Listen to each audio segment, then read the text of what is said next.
In January of 2008, announcements were made by Bishop Edward Kmiec that as a result of the journey in faith and grace, more than 24 area priests had received new appointments. If, for example, two parishes merged, the new pastor of the new parish may be someone other than either of the two priests of the original parishes. Father Dennis G. Riter was pastor of St. Mary's Parish in Batavia, and the parish was merged with St. Joseph's Parish to become Resurrection Parish. Because of the merger, Father Dennis was reassigned effective on February 9th to St. Elizabeth Ann Seton Parish, partly because he is fluent in Spanish. Father Dennis had previously been assigned to St. Elizabeth Ann Seton Parish from 1982 to 1984 with dual responsibilities. He was assigned as Catholic chaplain at Brooks Hospital, replacing Reverend John Kuhlman, and he was also given the responsibility for the Spanish-speaking people of Chautauqua County.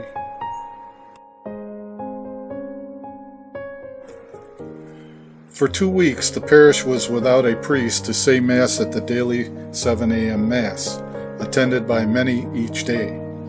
Father Tom was on sabbatical, and Father Dennis would not officially start his assignment until February 9th. You could say the sheep did not have a shepherd.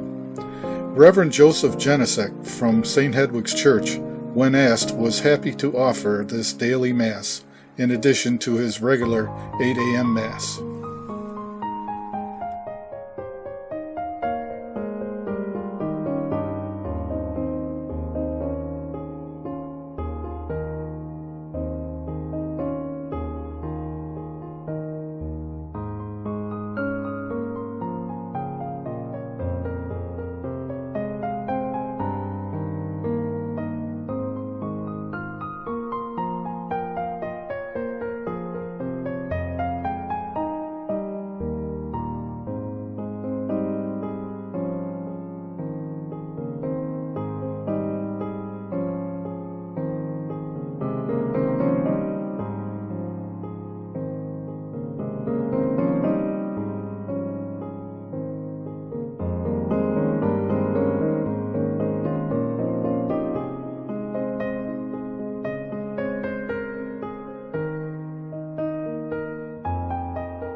March 4th, 2009 was an eventful day in the history of the parish.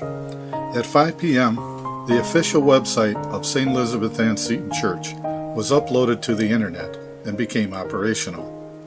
It had been suggested that the parish should have a presence on the internet through a website that could evangelize and be an extension of the mission of the parish. Frank Vallone designed a basic website and presented to the parish council a plan to start the church website. He was given permission and proceeded to make this a reality. Although the first website was very basic, it has developed since that time into a full-featured website offering Mass times, contact information, a downloadable digital weekly bulletin with an online archive of past bulletins. The website has evolved into a place to come and learn more about the Catholic faith and St. Elizabeth Ann Seton Church. During the Year of Faith, a news blog was started, and on December 23, 2011, the first posting featured from the pastor. The latest addition to the website is a featured online giving opportunity through WeShare. Anyone can give to the weekly parish collection or other offered giving opportunities through the St. Elizabeth Ann Seton website. As in the early days of St. Mary's Church, where many other churches were started through the evangelization of the Passionists, in today's digital age, St. Elizabeth Ann Seton Church has been able to help in the formation and maintenance of the Chautauqua County Vicariate website and the Pro-Life Chautauqua Committee website. Both are hosted on the parish web server and are supported by the parish. It was announced in the spring of 2009 that Claudette Drosdale, parish secretary, would retire after years of service to St. Elizabeth Ann Seton. She was a welcoming presence to many visitors to the church office and an invaluable resource to priests and parishioners. A dinner honoring her was held at the Colony Restaurant in Irving on Saturday evening, June 13th.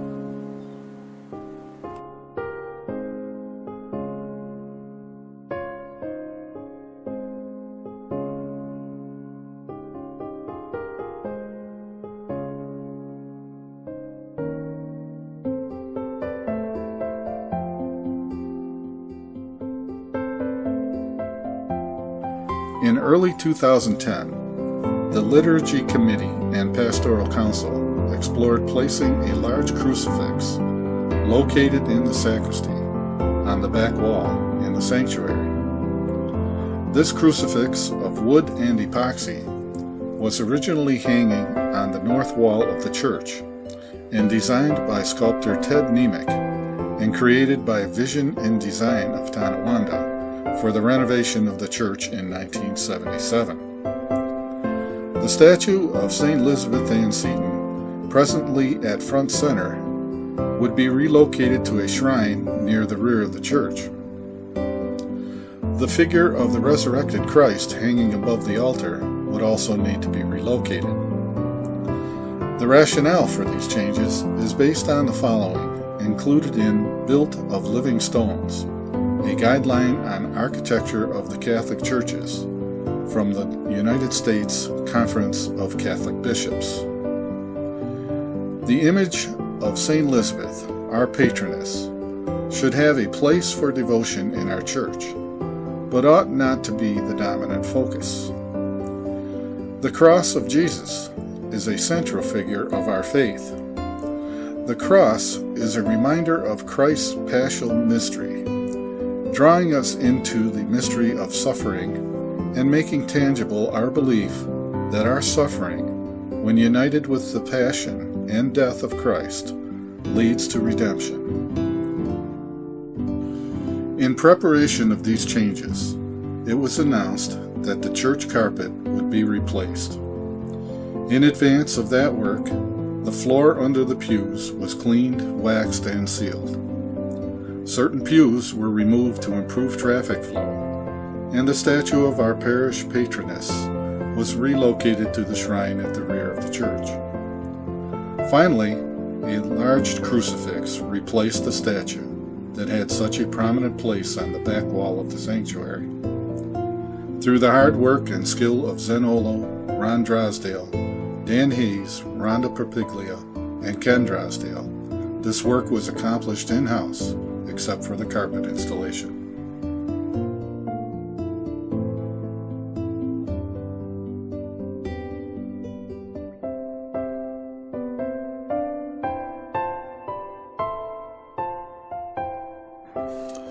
Our church traditionally observes November 2nd, All Souls Day, as a special day to pray for our departed loved ones. Many older parishioners may remember visiting the cemetery on this day. In 2010, the Liturgy Committee decided to initiate a new custom at funerals.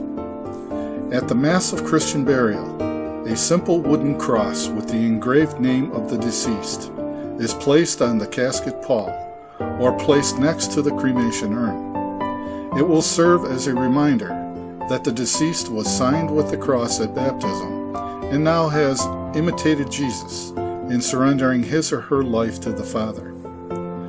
After Mass, the cross is then mounted on the back interior wall of the church until All Souls Day.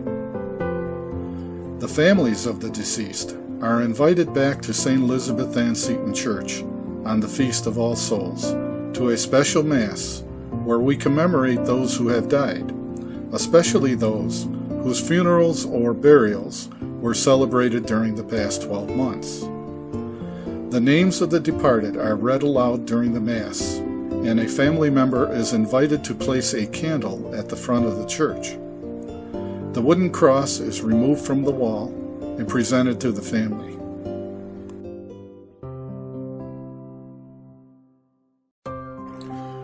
On May 28, 2011, Father Dennis Riter celebrated the 40th anniversary of ordination with a Mass at St. Elizabeth Ann Seton Church. The parishioners and guests gathered for a luncheon and cake after the Mass in the parish hall.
Transitional Deacon Jeffrey Nowak, who had spent 10 weeks at St. Elizabeth Ann Seton in the summer of 2009, was ordained on June 2, 2012. He was assigned as parochial vicar at St. John Vianney Parish in Orchard Park.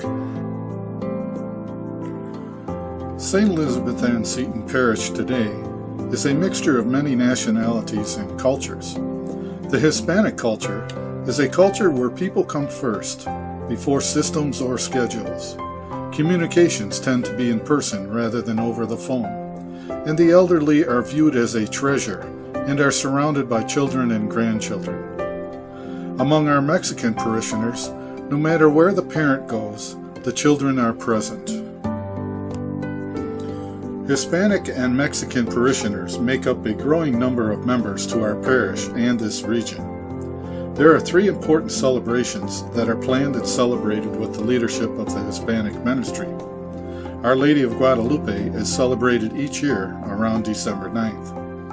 A shrine to Our Lady of Guadalupe was finished thanks to the carpentry skills of Ron Drosdale. It is a beautiful fitting place of honor for the patroness of the Americas. The tapestry, a replica of the tilma of Juan Diego, was purchased from funds donated in memory of Loretta Lewandowski by Mark and Leslie Lewandowski. Around January 6th, the Epiphany of the Savior, the feast is commonly known as Three Kings or Tres Reyes in the Hispanic community. Traditionally, it is the major Christmas feast of Latino countries. The Hispanic community celebrates the feast with a dinner in the parish hall following the Spanish Mass. El Dia de los Muertos, the Day of the Dead, or All Souls Day, is very important for the Mexicans. The traditional celebration involves elaborate customs and foods honoring the dead. The Dunkirk Historical Society presented a celebration of these traditions on Sunday, November 1st, 2009, in the school hall. All were invited to gain a better appreciation of these cultural traditions. For some time, suggestions had been made that the parish investigate the possibility of building a handicapped accessible meeting space adjacent to our church. In the spring of 2013, the Pastoral Council decided to engage Sandberg Kessler Architects for a feasibility study. The study was complete in May of 2014, and the Pastoral Council and Finance Council studied the preliminary drawings of an addition on the parking lot side of the church. The 1,400 square foot gathering room would connect with the current handicapped entry and extend into the parking lot, reducing parking spaces by about 20 spaces. The actual assembly area would seat about 80 at tables, dinner style, or 90 to 95 in rows of chairs, assembly style.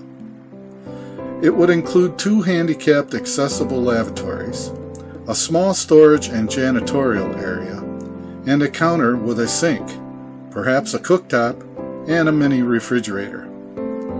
The proposed addition was designed to complement the brick exterior of our church.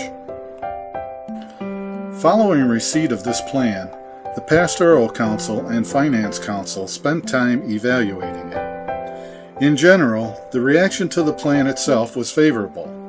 Without a doubt, it would be an asset to the parish. The cost to build and furnish the building was estimated at between $500,000 and $600,000. Both councils unanimously judged that it would not be prudent to pursue the project at this time due to present economic factors. Given all these factors, they recommended that we do not pursue the project, barring an unforeseen major gift to finance a major portion of the project.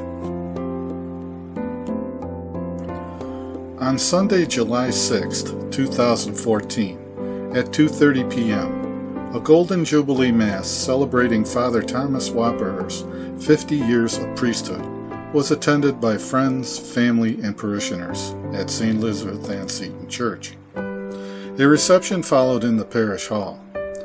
Father Tom was ordained by Most Reverend Bishop James A. McNulty, Bishop of the Diocese of Buffalo, on February 22, 1964, in the new Cathedral of St. Joseph in Buffalo, New York. He offered his first solemn Mass in St. Joseph's Church, Main Street, Buffalo, New York, on February 23, 1964.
St. Elizabeth Ann Seton Parish hosted a memorial service on March 14, 2015, for baby Jessie, a fetus discovered last August on the shore of Lake Erie State Park, just south of Dunkirk.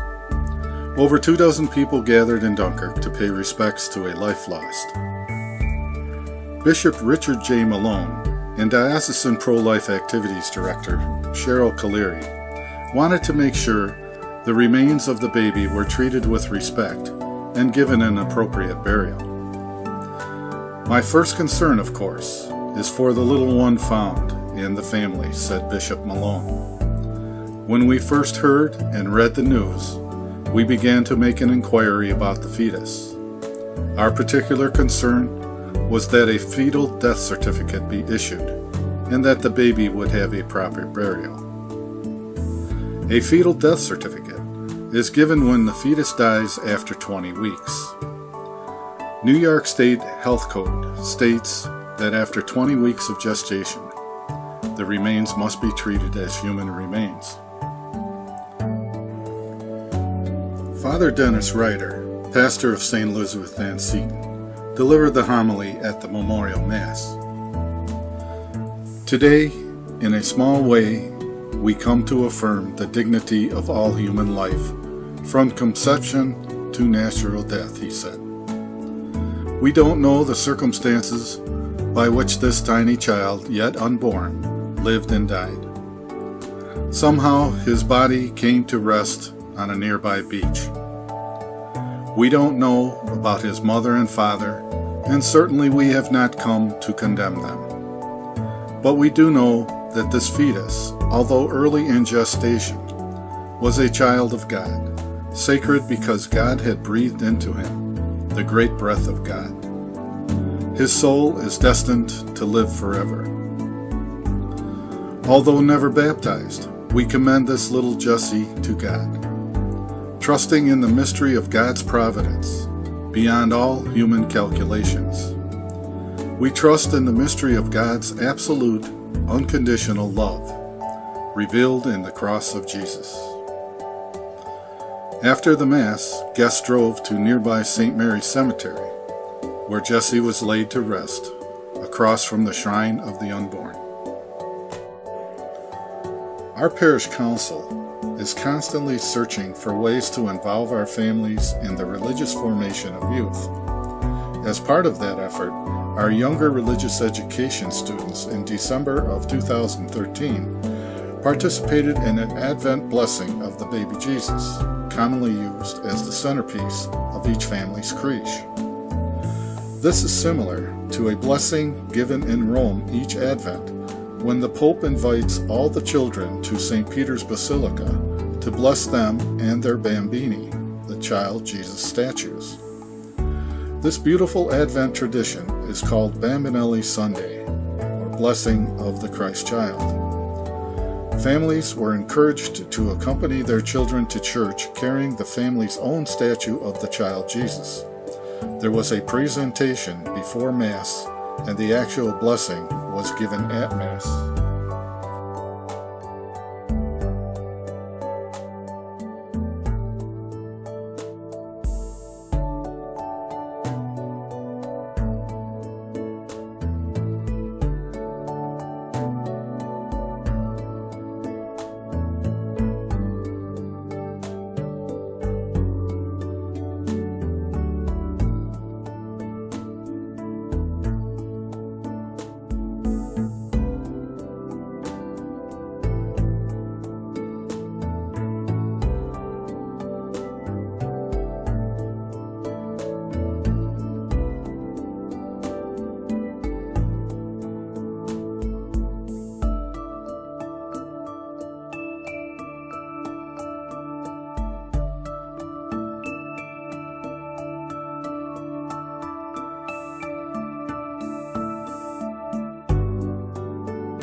Another tradition, the May crowning of the Blessed Virgin Mary, was brought back in 2015. Mary, the Mother of God, has a special place in our hearts.